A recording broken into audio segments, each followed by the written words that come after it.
오늘 수요일 베드로후서 강의 5번째로는 성령의 영감으로 기록된 성경이라는 제목으로 말씀을 2장에 이제 들어가기 전에 16절부터 21절까지 살펴보겠습니다. 여러분, 세계적으로 존재하고 있는 여러 종교들 가운데 5대 종교로 꼽는 종교가 있습니다. 5대 종교. 기독교, 유대교, 이슬람교, 힌두교, 불교 이렇게 5가지를 세계 5대 종교라고 말합니다. 근데 이 5대 종교에는 각 종교들마다 믿고 따르는 경전이라는 것이 있습니다. 우리 기독교는 성경 말씀을 최고의 권위로 우리가 하나님의 말씀을 믿고 따르고 있습니다. 근데 유대교는 코라라고 하는 구약 성경의 모세 오경, 창세기, 출애굽기, 레위기, 민수기, 신명기 이 5권을 유대인들은 하나님 말씀으로 믿고 따르고 있습니다. 그리고 이슬람은 쿠란경이라고 하는 그들 나름대로의 경전이 있고요. 힌두교에서는 베다라고 하는 경전이 있기도 하지만 우파니쉐드라고도 하고 또 다른 힌두교 경전이 있는데 바라바기 기타라는 경전이 있습니다. 제가 총각 시절에 1988년도 10월부터 그 이듬해까지 6개월을 힌두교 인도의 여러 힌두교 사원들도 보았고 겐지스 강도 가 보았지만은 참 굉장히 복잡하고 다신교적이고 혼합주의, 불교가 결국 힌두교에서 나오지 않았습니까? 그래서 힌두교에도 베다라는 그들 나름대로의 경전이 있고, 그리고 불교에는 우리가 잘 아는 불경. 지난 일이지만 제가 한 번은 해인사에 전국 목회자 친교회가 그 부근에 있어서 해인사를 들려볼까 하다가, 왜냐하면 해인사에 84,000경이 있지 않습니까? 근데 입장권을 받아서 굳이 돈을 주고, 입장료가 얼마인지는 기억이 안 나는데 굳이 불경 84,000경을 보러 절에다 돈을 줘가면서까지 볼 필요가 있나 해서 차를 돌려서 나온 적이 있었습니다.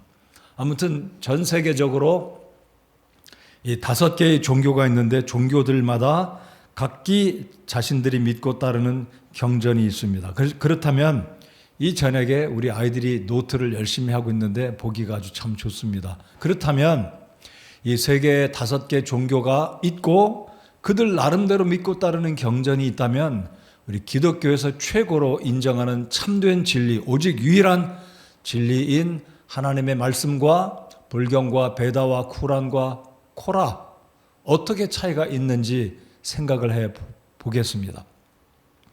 여러분, 유대교에서 믿고 따르는 코라는 모세 오경이기 때문에 원어 성경, 히브리어, 창세기, 출애굽기, 레위기, 민수기, 신명기 이 5권은 우리가 믿고 있는 모세 오경과 다를 바가 없습니다. 근데 문제는 이 유대교는 신약 성경 27권을 하나님 말씀으로 인정하지 않는다라는 게 큰 우리가 믿고 있는 바와 다르다, 차이다 이거죠. 자, 그렇다면 일반적인 이 4대 종교, 유교가 아니고 불교, 그리고 힌두교, 그리고 이슬람과 유대교가 믿고 있는 이들이 따르는 불경과 성경은 과연 어떻게 다른가? 어떤 차이가 있는가라는 것입니다. 오늘 설교 제목에서 말씀을 드렸듯이, 그리고 오늘 본문에 읽었던 21절에 보시면 이 하나님의 말씀 성경은 21절을 제가 그냥 읽어보겠습니다. 대언은, 즉 성경은 옛적의 사람의 뜻으로 말미암아 나오지 아니하였고 오직 하나님의 거룩한 사람들은 성령님께서 자기들을 움직이시는 대로 말하였느니라, 기록하였느니라. 그래서 성경은 하나님의 말씀이다라면은요, 이 4대 종교에서 믿고 따르는 이 모세 오경을 제외한 불경과 코란경과 그리고 힌두교, 불교의 경전, 이런 불경들은 사람이 기록한 사람의 생각과 사람의 말, 글이다라고 말씀을 드리겠습니다.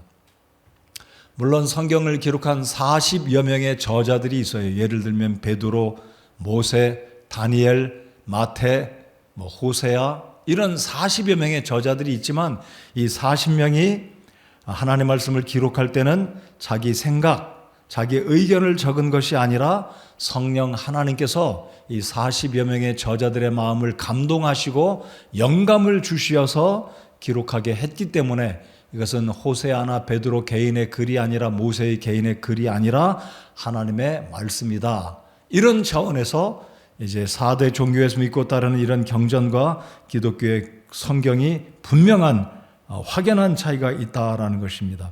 사랑하는 성도 여러분들, 우리가 믿고 따르는 사랑하는 이 하나님의 말씀 성경이 66권 모든 것이 창세기서부터 요한계시록까지 하나님의 말씀인 줄 믿으십니까? 이거 정말로 확신해야 됩니다. 여러분 성경에 있는 노아의 홍수 이야기, 그 복음서에 나오는 오병이어의 기적 이야기, 예수님의 죽으심과 부활의 이야기, 그리고 다시 오신다는 예수님의 재림의 이 말씀들을 그냥 사람이 기록한 것으로 치부하고 그렇게 당연시 여긴다면 우리가 믿고 있는 성경 그리고 기독교의 핵심 진리들은 여기서 말씀드리는 유대교, 이슬람교, 힌두교, 불교와 다를 바가 없다라는 것입니다. 그래서 이 저녁 시간에 우리 어린이 여러분들을 비롯해서 우리 사랑하는 성도 여러분 모두가 확신할 것은 성경은 하나님의 말씀을 기록한 이 40여 명의 저자들이 자기 생각과 뜻을 기록한 게 아니라 100% 초자연적으로 하나님의 성령께서 이 저자 40여 명의 마음과 생각들을 주장하시고 감동하셔서 기록하게 한 하나님의 말씀이다라는 것을 전제로 오늘 말씀을 살펴보겠습니다.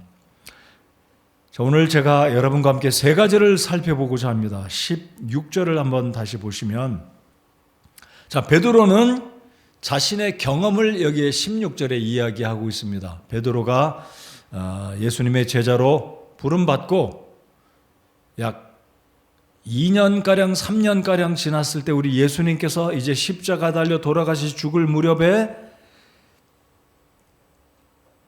변화산에 올라가실 때 베드로와 요한과 야고보 세 사람만 데리고 올라가셨을 때 예수님의 모습이 변화되는 그 모습을 베드로가 목격을 하였습니다.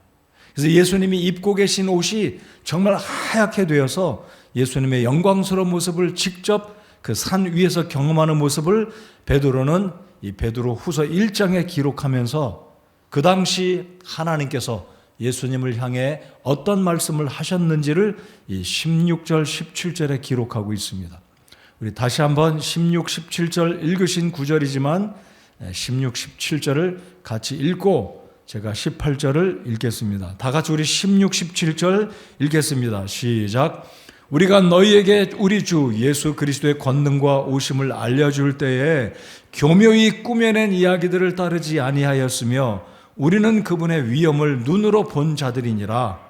뛰어난 영광으로부터 이러한 음성이 그분께 나서 이르기를 이 사람은 내 사랑하는 아들이라 내가 그를 매우 기뻐하노라 하실 때에 그분께서 하나님 아버지로부터 존귀와 영광을 받으셨느니라. 자, 18절을 제가 읽겠습니다.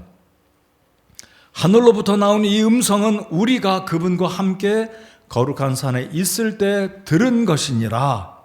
자, 베드로는 그 산 위에 서서 예수님이 3명의 제자들을 데리고 나머지 9명의 제자들은 산자락 아래 남겨두시고 3명의 수제자만 데리고 올라가셨습니다. 베드로, 요한, 야고보. 그리고 예수님께서 말씀하실 때 갑자기 예수님의 용모가 바뀌어졌습니다.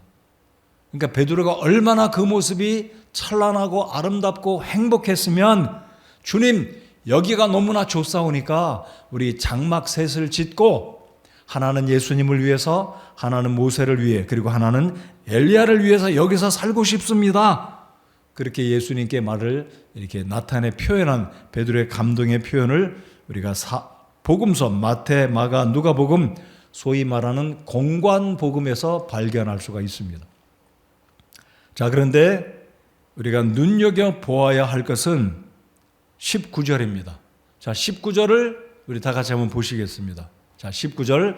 또한 우리에게는 더 확실한 대언의 말씀이 있으니 그랬습니다. 지금 베드로는 자기가 젊었을 때 예수님의 제자로 부름받고 2년에서 3년 무렵 지나갈 즈음에 예수님이 이 요한과 베드로와 야고보 세 사람을 데리고 산에 올라가셨을 때 예수님의 자신의 변화된 본래의 모습, 아마 하나님의 영광된 참 모습을 보여주실 때 베드로가 너무나 기쁘고 즐거워서 예수님 여기가 좋사오니, 예수님을 보았다는 거죠. 변화된 예수님. 그리고 하나님의 음성을 들었을 때 얼마나 놀랬고 얼마나 감격스럽고 얼마나 좋았겠습니까? 자, 여기서 베드로는 자신의 경험을 이야기합니다. 자, 우리 대조해 보겠습니다. 16절과 19절을 대조해 20절을 대조해 보겠습니다. 먼저 16절. 우리가 너희에게 우리 주 예수 그리스도의 권능과 오심을 알려줄 때에 교묘히 꾸며낸 이야기들을 따르지 아니하였으며, 자, 그러니까 이 베드로후서의 수신자들은 당시에 거짓 교사들이 있어서 거짓말로 꾸며된 거짓 진리를 가르칠 때 속아 넘어가지 않은 사람들이 있었다라는 거예요. 그렇죠? 우리 주 예수 그리스도의 권능과 오심을 알려줄 때 교묘히 꾸며낸 이야기들을 따르지 아니하였다. 자, 그런데 그 중에는 베드로가 이 베드로후서를 기록한 목적이 뭐라고요? 예수님의 재림은 없다, 예수님은 다시 오시지 않는다는 거짓 교사들의, 이 거짓 대언자들의 말을 베드로가 듣고는 아니다, 예수님은 진짜 오신다라는 것을 성도들에게 알려주기 위해서 베드로후서를 기록했습니다. 자, 그러면서 16절 하반절에 우리는 그분의 위엄을 눈으로 본 자들이다 라고 말합니다. 여러분, 제가 예수님을 보았을까요? 못 보았을까요? 목사인데 못 봤을까요? 여러분 교회 목사인데 예수님 못 봤을까요? 못 봤죠. 저라고 예수님 보았겠어요? 못 봤습니다. 근데 베드로는 지금 뭘 얘기하냐면 우리가 예수님을 보았다라는 거예요. 보았다. 여러분, 이 베드로가 진짜 예수님을 보았을까요? 보았죠. 같이 다녔으니까 3년 반을. 그리고 이 산에 올라갔을 때 예수님의 진짜 모습, 얼굴이 영광이 가득하고 입고 계신 옷이 어떤 세탁을 하는 사람들이 만들어낸 하얀 옷보다도 정말로 기가 막히게 놀라운 모습으로 하고 있던 예수님을 진짜 본 거예요. 자, 그리고 이제 19절에 보면 예수님, 이 베드로가 16절에 뭐 이야기하고 있는 것은 우리가 진짜 보았다. 근데 베드로는 19절에서 무엇을 더 강조하냐면 내 경험보다도 더 확실한 것을 여러분에게 알려주겠다라고 강조하고 있는 말씀이 바로 19절입니다. 자, 19절을 또 한번 보실까요? 또한 우리에게는 더 확실한 대언의 말씀이 있다. 여러분, 이 당시의 거짓 교사들, 거짓 대언자들은 꾸며낸 이야기로 예수님의 재림을 속였습니다. 예수님 재림 없다. 성경의 진리를 왜곡시키고 거짓 것으로 만들어가고 있었습니다. 근데 베드로가 말하고 있는 포인트 중에 하나는 아니다, 내가 예수님 진짜 보았다. 그리고 그 예수님은 감람산 꼭대기에서 하늘로 올라가실 때도 말씀하시기를 다시 올 거다라고 말씀하셨는데, 이제 지금 베드로가 이야기하고 있는 이 핵심 포인트는 19절입니다. 더 확실한 대언의 말씀이 있다. 이게 무엇일까요? 그것은 바로 성경을 이야기하고 있는 겁니다. 여러분, 저와 여러분이 예수님 본 적도 없고 특별히 변화산에서 예수님의 용모가 변화된 것은 더더욱이 본 적이 없습니다. 근데 베드로는 3년 반 예수님과 같이 다녔죠. 예수님과 같이 식사했죠. 예수님이 병자를 고치는 기적들을 다 보았죠. 그리고 12제자 가운데 3명만, 베드로, 요한, 야고보만 변화산에서 예수님의 모습을 직접 보았습니다. 대단하지 않아요?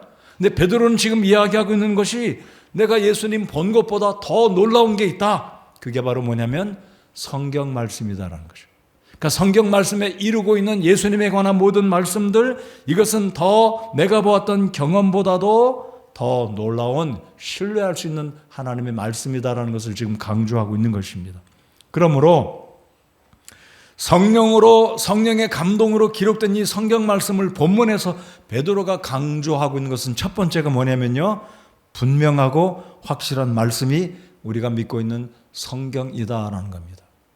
저와 여러분 예수님 본 적이 없어요. 그러나 우리에게 주신 창세기서부터 요한계시록까지 이 66권의 말씀은 우리는 예수님을 직접 본 적이 없지만 12제자들 가운데 예수님의 변화된 모습을 본 제자들은 3명뿐이었지만 그 베드로는 강조하고 있는 것이 우리는 9명 제자들 못 본 3명만, 우리만 보았지만 더 위대하고 놀라운 것은 바로 이 19절에 우리에게는 더 확실한 대언의 말씀이 있다라는 것을 강조하고 있다는 겁니다. 그러므로 성도 여러분들 꼭 기억하십시오.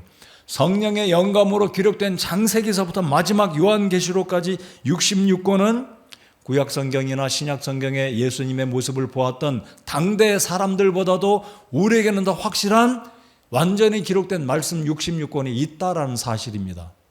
여러분, 모세가 예수님 본 적이 있나요? 못 봤습니다. 모세가 어떻게 예수님 보았겠어요? 다니엘이 예수님 보았을까요? 못 봤습니다. 자, 그렇다면 신약시대 인물들은 구약에 있는 인물들, 구약에 하나님이 기뻐하시는 하나님의 종들을 보았을까요? 그들 또한 못 보았습니다. 왜요? 시간의 차이가 1500년의 시간이 있었기 때문에. 그러나 저와 여러분, 오늘 이 시대를 살면서 구약의 이야기, 신약의 이야기, 성경 66권, 성령의 감동으로 기록된 이 확실한 대언의 말씀을 통해 우리는 더 분명한 증거의 말씀, 진리의 말씀을 읽고 공부하기 때문에 우리는 더 놀라운 자료, 놀라운 증거를 가지고 있다라는 것이 지금 베드로가 말을 하고 있는 포인트다라는 것입니다. 자, 그래서 1절에서는 거짓 교사들이 교묘한 말로 사람들을 꾸며낸 이야기로 사람들을 속이면서 예수님의 재림은 없을 것이다 라고 속이고 있지만 그것이 아니다. 성경 66권 전체를 보면 예수 그리스도는 분명히 오신다. 성령으로 감동으로 기록된 이 성경 말씀은 진짜다라는 것을 베드로가 강조하고 있는 것입니다. 바로 이것이 베드로가 강조하고 있는 성령의 감동으로 성령의 영감으로 기록된 성경 말씀은 진리다라는 것을 베드로가 강조하고 있다라는 것입니다. 자, 참조로 방금 말씀드렸듯이 마태복음, 마가복음, 누가복음 이 세 권에서는 베드로와 요한과 야고보가 예수님의 변화된 모습을 보았다는 것을 세 복음서 기자들이 다 같이 기록을 합니다. 요한복음은 빼놓았어요. 나름대로의 또 다른 각도에서 기록했기 때문에 요한복음에는 없지만 공관복음 세 권의 책에서는 기록되고 있는데 학자들은 이 예수님의 변화된 산이 어떤 사람은 시온산이다. 시온산. 또 어떤 사람 말하기를 다볼산이다라고 말을 하는데요. 이 복음서에 보면 마태복음에 보면 예수님께서 제자들을 데리고 높은 산에 올라갔다라고 말을 합니다. 그런데 시온산은 해발 765m입니다. 해발 765m. 그러니까 예루살렘이 보통 해발 700에서 800m니까 예루살렘 좌측에 서편에 있는 산이 시온산입니다.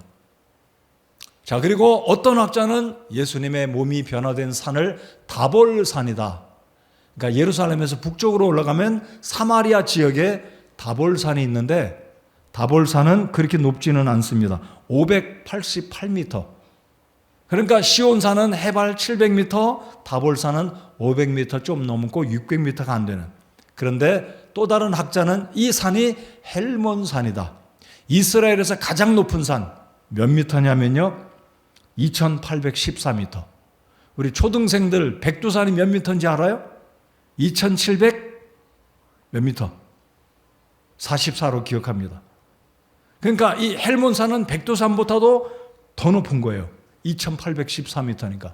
그러니까 예수님이 헬몬산 꼭대기까지 올라가셨는지 모르지만 복음서의 말씀에 보면 높은 산이다 그랬고, 저 개인적으로도 이 헬몬산이 바로 가이사랴 빌립보 지역에 예수님이 가시면서 인자가 머지않아 죽임을 당할 것을 말씀하셨기에 가이사랴 빌립보에서 멀지 않은 헬몬산이 바로 예수님께서 변화되어진 산이다라고 저는 그렇게 근거를 보고, 바로 이 산은 다볼산도 아니고 시온산도 아니고 가이사랴 빌립보 지역에서 멀지 않은 북쪽에 있는 이스라엘 지역에서 가장 높은 산, 1년 사시사철 이 꼭대기에는 만년설이 있어서 그 눈이 녹으면 요단강으로 흘러내려오고 사해바다까지 내려가는 이 산이 바로 예수님께서 오르셨던 산이다라고 믿어요.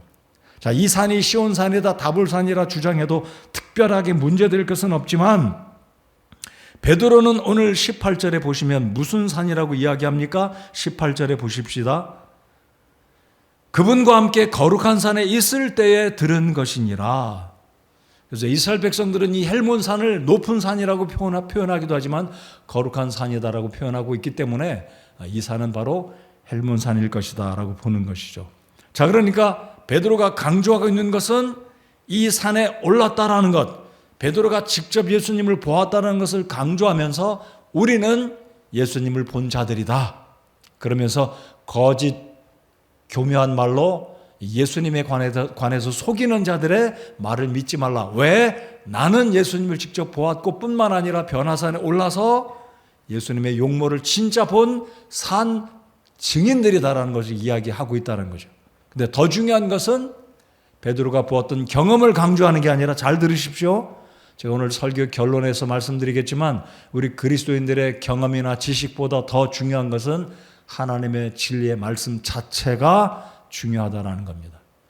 여러분, 경험이 중요하지는 않아요. 때때로 우리에게 경험은 의미가 있을 수 있고 우리에게 교훈을 주시지만 우리 경험이 성경 말씀을 앞서서는 그릇될 수 있다는 것을 꼭 기억하시기 바랍니다. 믿으십니까? 말씀이 더 중요하다 이거죠. 베드로는 경험도 중요하지만 누구에게 있어서? 거짓 교사들에게 있어서 우리는 예수님 보았다. 그런데 베드로가 강조하는 것은 바로 19절이에요.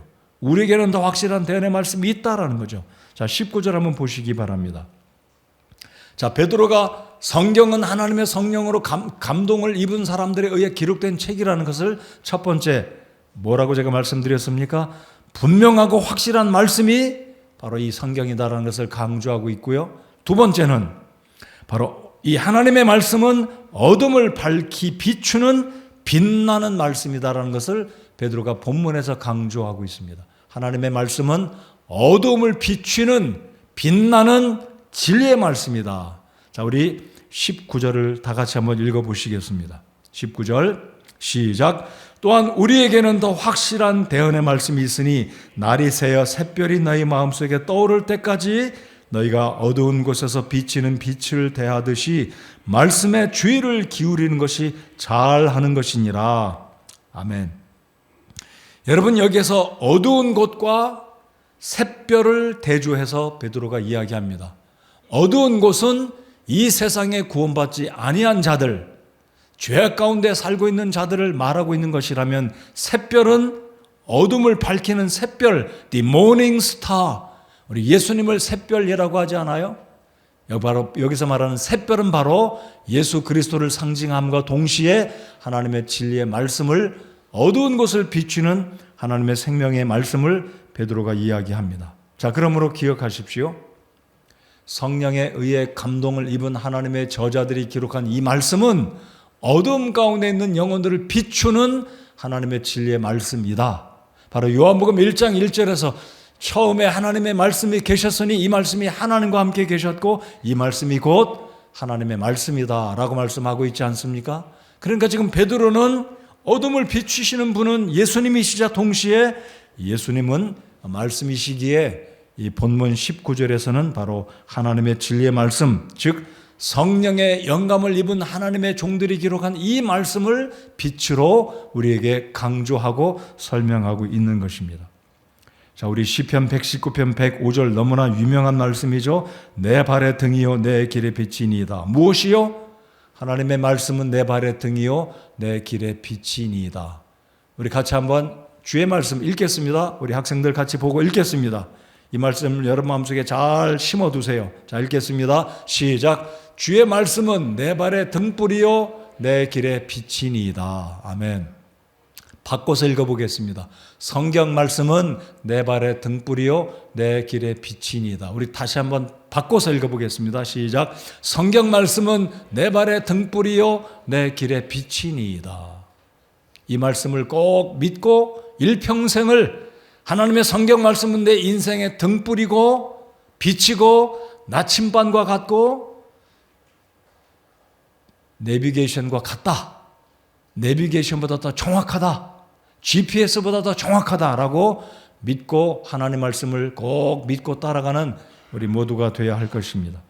그래서 시편 19편 7절에서도 이렇게 말씀합니다. 주의 율법은 완전하여 혼을 회심시키고 주의 증언은 확실하여 단순한 자를 지혜롭게 하며 라고 말씀합니다. 바로 하나님의 말씀, 성경 말씀은 완전합니다. 우리의 혼을 회심시킵니다. 구원받게 합니다. 주의 증언은 무엇입니까? 성경 66권은 이란 뜻입니다. 성경은 확실하여 단순한 자를 지혜롭게 한다라고 말씀합니다. 자, 이제 세 번째로 베드로가 본문 16절에서 21절까지 영감으로 기록된 성경 말씀에 대한 세 번째 강조하고 있는 것은 바로 성경은 성령의 영감으로 주어진 말씀이다라는 것을 이제 20절, 21절에서 끝으로 강조하고 있습니다. 자, 첫 번째, 영감으로 기록된 하나님 말씀은 확실하다, 분명하다, 거짓됨이 없다.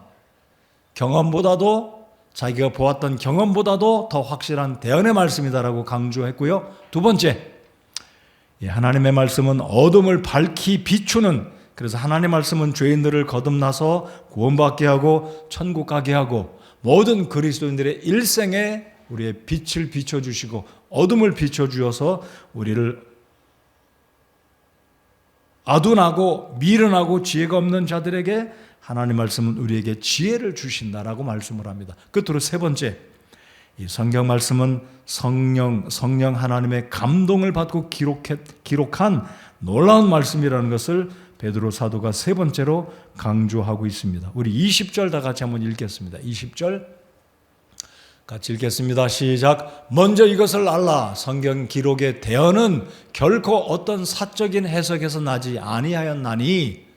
자, 성경 기록은 성경 66권의 모든 말씀은 성경 1189장은 모든 장들은 모든 구절들은 결코 사적인 뜻에서 만들어지거나 사적인 사람들의 생각과 뜻으로 기록된 게 아니라 성령의 영감을 받은 사람들이 기록하여 낸 하나님의 말씀이다라고 20절에서 이야기하고 있는 것입니다. 그러므로 성경을 개인 뜻대로 사사롭게 해석하고 개인 멋대로 성경을 이해하고 적용해서는 안 된다는 거죠. 성경을 왜곡시켜서도 더더욱 안 된다는 것입니다. 그래서 성경은 분명히 성령의 감동을 입은 하나님의 사람들이, 하나님의 종들이 기록한 책이다라는 것입니다. 여러분, 신약 성경에 성경 전체 66권을 사람의 뜻대로, 자기 생각대로, 자기 멋대로 기록한 게 아니라 성령 하나님의 감동을 입고 기록한 하나님의 말씀이다라고 강조하고 있는 구절이 베드로서 본문에 읽은 1장 21절이고요. 그리고 디모데후서 3장 16절입니다. 이 두 구절을, 두 레퍼런스를 꼭 기억하시기 바랍니다. 성경은 불경이나 쿠란이나 베다나 이 세상에 어떤 종교인들이 믿고 있는 경전과 분명히 다르고 차별이 있는 분명한 진리의 말씀이라는 사실을 증거하고 있는 구절은 베드로서 1장 21절, 디모데후서 3장 16절입니다. 제가 지난주에 설교한 구절이 3장 15절, 16절, 17절이잖아요. 우리 16절 다 같이 한번 읽겠습니다. 자, 우리 어린이들도 읽겠습니다. 시작. 모든 성경 기록은 하나님의 영감으로 주신 것으로 교리와 책망과 바로잡음과 의로 교육하기에 유익하니. 바로 16절에서는 성경 말씀 66권이 창세기서부터 요한계시록까지 구약 39권, 신약 27권, 66권이 하나님의 성령의 감동을 입은 사람들이 기록했다라는 것을 강조하고 있는 구절입니다. 베드로서 1장 21절, 디모데후서 3장 16절입니다. 자, 그래서 베드로는 오늘 본문을 통해서 성경은 구약부터 신약까지 66권 모두가 성령의 감동을 입은 사람들이 기록한 하나님의 말씀이다라는 것을 강조하고 있다는 것입니다. 사적인 뜻으로 기록된 것이 아니고 사적인 어떤 감동으로 기록해서 만들어진 게 아니라, 그렇기 때문에 하나님 말씀은 예수님 말씀이고 성경 말씀이 곧 하나님의 말씀이라는 것을 강조하고 있는 것입니다. 자, 이 부분에 대해서 성경의 이 감동하심에 대해서 스크린 한번 보시고, 좀 어려운 이야기가 되겠지만 우리 초등생들은 정말 어려울 거예요. 그럴지라도 그냥 기억하면 좋겠어요. 나중에 이 의미를 이해할 수 있을 거예요. 지금은 그냥 머릿속에 입력만 해두세요. 사실 우리 성도님들도 축자영감설 이게 무슨 뜻인지 사실은 좀 이해하기가 쉽지는 않습니다. 그냥 우리가 이렇게 믿겠습니다. 축자란 뜻은 쫓아낸다. 그런 쫓을 축자인데요. 성령 하나님의 감동을 따라 기록했다. 그 의미를 우리가 믿는 영감설에 있어서 축자 영감설, verbal inspiration, 거기에 중간에 또 하나 단어를 집어넣으면 plenary, verbal plenary inspiration이라고 합니다. 또는 verbal inspiration이라고도 하는데 사실 영어를 봐도 한글 봐도 잘 이해가 안 가요. 자, 제가 말씀드리겠습니다. 헷갈리지 마세요. 자, 제가 두 번째로 말씀드리는 것은 기계적 영감설이 있어요. 그리고 dictation이라는 의미, 영어로 보면 구사. 그러니까 기계적 영감설과 이 구사 감동이라는 의미는 비슷한 의미인데 이게 무슨 뜻이냐면요. 성령 하나님께서 성경을 기록한 40명의 저자들을 감동했을 때 마치 로봇처럼 기계처럼 글자 하나 틀리지 않고 기계처럼 따라서 기계적으로 기록했다. 이것이 기계적 영감설입니다. 우리가 믿는 것은 기계적 영감설 믿지 않아요. 딕테이션적인 마치 받아쓰기처럼 국어 시간에 선생님이 받아쓰기 단어 시험할 때 이순신 하면 이순신 세 글자 쓰고 어머니가 밥을 지어주셨다. 그러면 받아 적을 때 어머니가 밥을 지어주셨다. 똑같이 글자 하나 틀리지 않고 기록을 하는 것을 가리켜서 기계적 영감설이라고 말을 합니다. 근데 우리가 믿는 것은 성령 하나님의 감동을 입었지만 기계적으로 AI처럼 로봇처럼 그렇게 기록한 것이 아니라 하나님은 인격의 하나님이시기 때문에 성령 하나님은 신이신데 하나님이신데 인격적인 그 성령 하나님이 인격 저자들의 마음을 움직이실 때 그들을 로봇처럼 사용해서 받아 적게 한 게 아니라 그들의 인격, 그들의 감정을 성령께서 지배하시고 초자연적으로 하나님 말씀을 받아 적게 했다. 그것이 축자 영감설입니다. 여전히 이해하기 쉽지 않아요. 성령 하나님 인격의 성령 하나님께서 성경 기록자들의 인격을 감동하시고 하나님 말씀을 기록하게 했다. 이것이 축자 영감설입니다. 그러니까 우리가 믿는 것은 기계적 영감설은 믿지 않아요. 참 그 정도로만 이해하시고 또 다른 영감설이 있는데 그것은 뭐냐면 부분 영감설입니다. 부분 영감설. 이게 무슨 의미냐면 성경 창세기서부터 요한계시록 66권에 어떤 장은 영감이 되어서 기록됐고 어떤 책은 영감이 90% 됐다면 어떤 책은 70%밖에 안 됐다. 여러분 70%밖에 영감이 안 됐다는 말은 30%는 성령의 영감이 있다 없다라는 거예요? 없다라는 거예요. 우리가 믿는 것은 성경 창세기서부터 요한계시록까지 66권 모든 성경 1189장 모든 구절 모든 단어 심지어 조그만 점까지도 영감으로 됐다. 축자 영감 됐다라고 믿는 것이 우리가 믿는 영감설입니다. 부분 영감은 이거는 안 되는 거예요. 여러분 만약에 어떤 부분은 영감이 되어 있고 어떤 부분은 영감이 안 됐다고 믿는다면 굉장히 위험한 지경에 처하게 될 겁니다. 어떤 구절은 그러면 부분적으로 영감이 됐고 어떤 구절은 영감이 안 됐느냐 막 읽다가 요 구절은 내가 생각해 보니까 이거는 아무리 봐도 영감이 안 됐어. 그러면 그 말씀은 하나님 말씀인가요? 사람의 말인가요? 후자가 됩니다. 여러분 성경은 창세기서부터 요한계시록까지 66권 모두가 다 성령 하나님에 의해서 기억하십시오. 초자연적으로 축자 영감된 하나님의 말씀인 줄 믿어야 합니다. 그렇게 기억하십시오. 자, 이제 제가 히브리어 한 글자를 하나 보여드리겠습니다. 자, 다음 사진 한번 올려주세요. 자, 여기 좌측에 보면 왼쪽 위에서부터 밑으로 내려면 1번서부터 13개의 히브리 알파벳이 있습니다. 첫 번째 알레프, 첫 번째는 1입니다. 1. 히브리어는 숫자 값이 있어요. 근데 그 밑에 쭉 내려오시면 확대해 주시기 바랍니다. 자, 더 내려와서 자, 이게 10번째 요드예요. 요드. 여러분 화학에 보면 요드라는 게 있잖아요. 요드. 이 바다 미역이나 미역하고 뭐죠? 다시마에서 뽑아내잖아요. 요드. 여러분 요드가 부족하면 사람 병이 걸려요. 근데 그 요드를 말하는 게 아니고 이 글자 10번째 단어는 조그만 이렇게 생겨요. 이렇게 기역자도 아니에요. 조그맣니다. 바로 이것도 한 글자인데 히브리어 알파벳 가운데 제일 작아요. 따라서 해보시기 바랍니다. 요드, 제일 조그만 글자예요. 근데 우리 예수님께서 자 이제 마태복음을 한번 5장 18절 같이 한번 다 같이 읽어보겠습니다.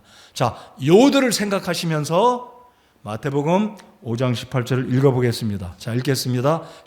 앞에 보시고 시작. 진실로 내가 너희에게 이르노니 하늘과 땅이 없어지기 전에는 율법에서 1.1획도 결코 없어지지 아니하고 마침내 다 성취되리라. 여러분 히브리어에 보면 요드라는 알파벳 한 글자가 들어가서 몇 개의 글자가 연합해서 단어가 만들어지는 게 있어요. 그런데 요드가 빠져버리면 그 단어의 의미가 상실됩니다.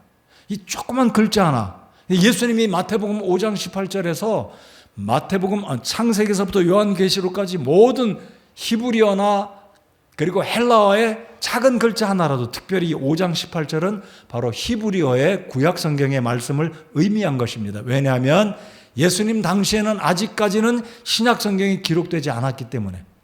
그렇죠? 예수님이 돌아가시고 부활하시고 승천하신 이후에 그리고 약 20년가량 15년 20년가량이 지난 후에 신약성경이 기록되기 시작했고 주후 1세기가 지나기 마지막 90년경에 요한계시록 마지막 신약성경이 기록되었기 때문에 성경 영감으로 기록된 책 66권은 클로즈가 됐습니다. 기억하십시오. 요한계시록이 기록된 이후에는 더 이상 영감으로 하나님께서 성경을 기록하지 않으셨어요. 자, 예수님 당시에 마태복음 5장 18절을 예수님께서 인용하시고 언급하실 때는 구약 성경을 언급하신 것입니다. 그러니까 요드라는 이 작은 글자 하나도 결코 없어지지 않을 것이고 마침내 성취될 것이다 라고 말씀합니다. 무슨 의미인지 이해하셨죠? 그러니까 성령 하나님께서 구약 성경과 신약 성경을 40명의 저자들의 마음을 감동하시고 기록하게 하신 성경 말씀은 한 글자도 조그만 글자 하나도 사라지지 않을 것이다. 절대로 사라지지 않을 것이다. 우리 아멘 합시다. 땅이 없어지기 전에는 하나님의 말씀은 요드라는 제일 작은 히브리어 알파벳 가운데 한 글자 그리고 그 단어 없어지지 않을 것이다. 하나님 말씀은 살아 있습니다. 지금도 살아 있어요. 자, 그래서 우리가 믿는 영감, 성경적인 영감은 축자 영감설입니다. 글자 하나, 1획, 단어 하나, 한 구절, 창세기서부터 요한계시록까지 1189장, 모든 장들, 모든 구절들, 모든 단어 하나, 모든 글자 하나까지도 성령 하나님께서 40여 명의 저자들의 감동하셔서 하나님 말씀을 기록해 내어 주셨다라는 것을 우리는 믿어야 됩니다. 부분 영감설, 이거 엉뚱한 이야기예요. 자유주의 신학자들이 성경의 진리, 성경의 이 위대하신 하나님의 능력의 말씀을 가감시키려고 변개하려고 하는 수작이고 잘못된 방법이고 거짓이다 이거예요. 이런 게 수작이라고 말하는 거예요. 이런 데 우리가 속아 넘어가면 안 됩니다. 창세기서부터 요한계시록까지 모든 구절, 모든 단어, 성경 66권은 하나님의 말씀입니다. 아멘.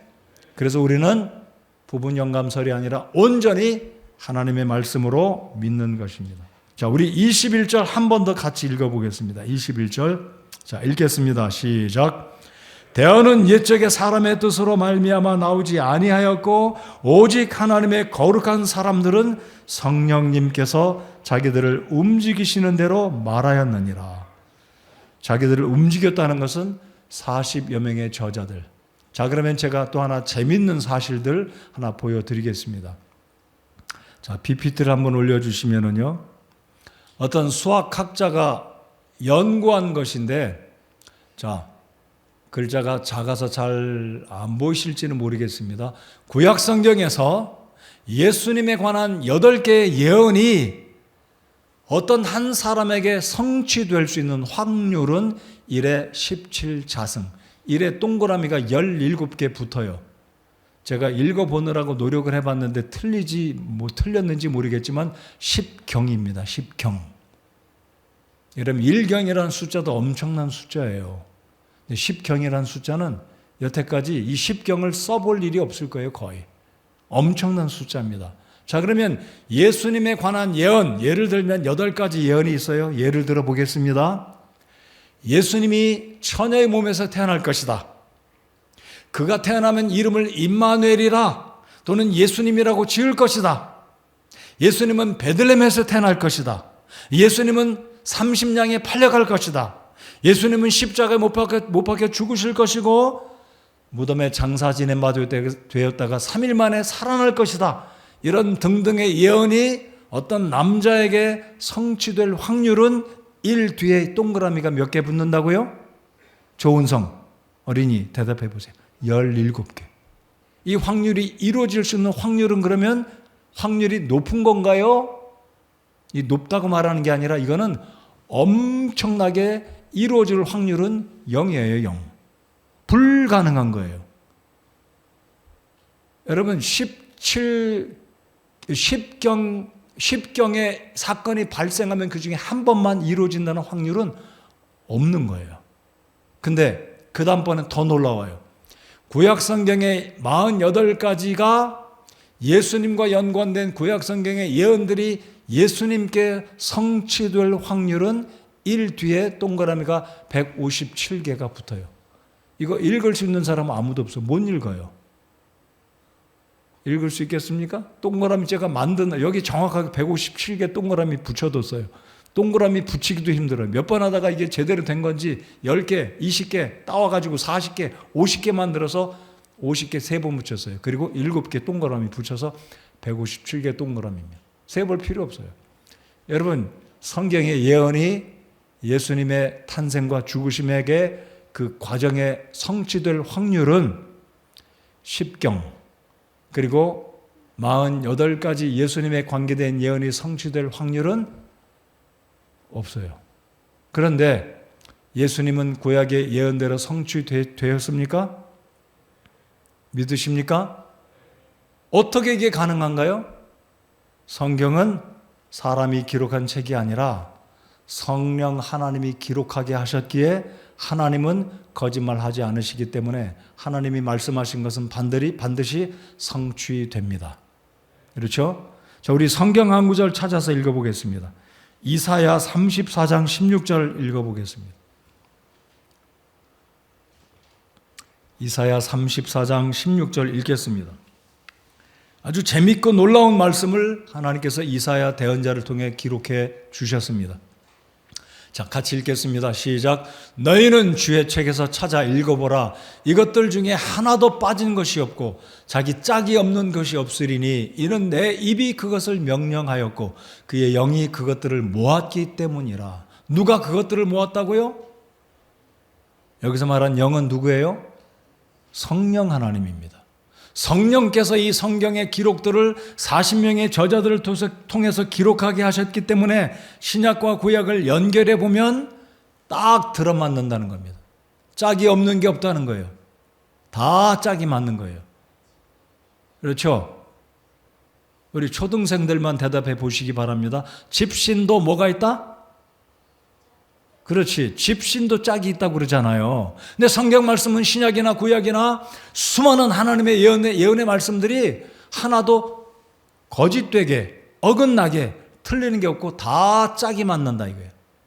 구약에서 예수님의 죽으심, 그의 이름, 어디서 태어날 것이고 어떻게 죽을 것이고 은 몇 냥에 팔릴 것이고 다 이게 이루어졌다는 거예요. 그러므로 성경은 사람이 뜻대로 생각나는 대로 기록한 게 아니라 성경은 하나님의 성령 하나님께서 성경의 저자들의 마음을 감동해서 기록하게 한 하나님의 말씀이다라는 것입니다.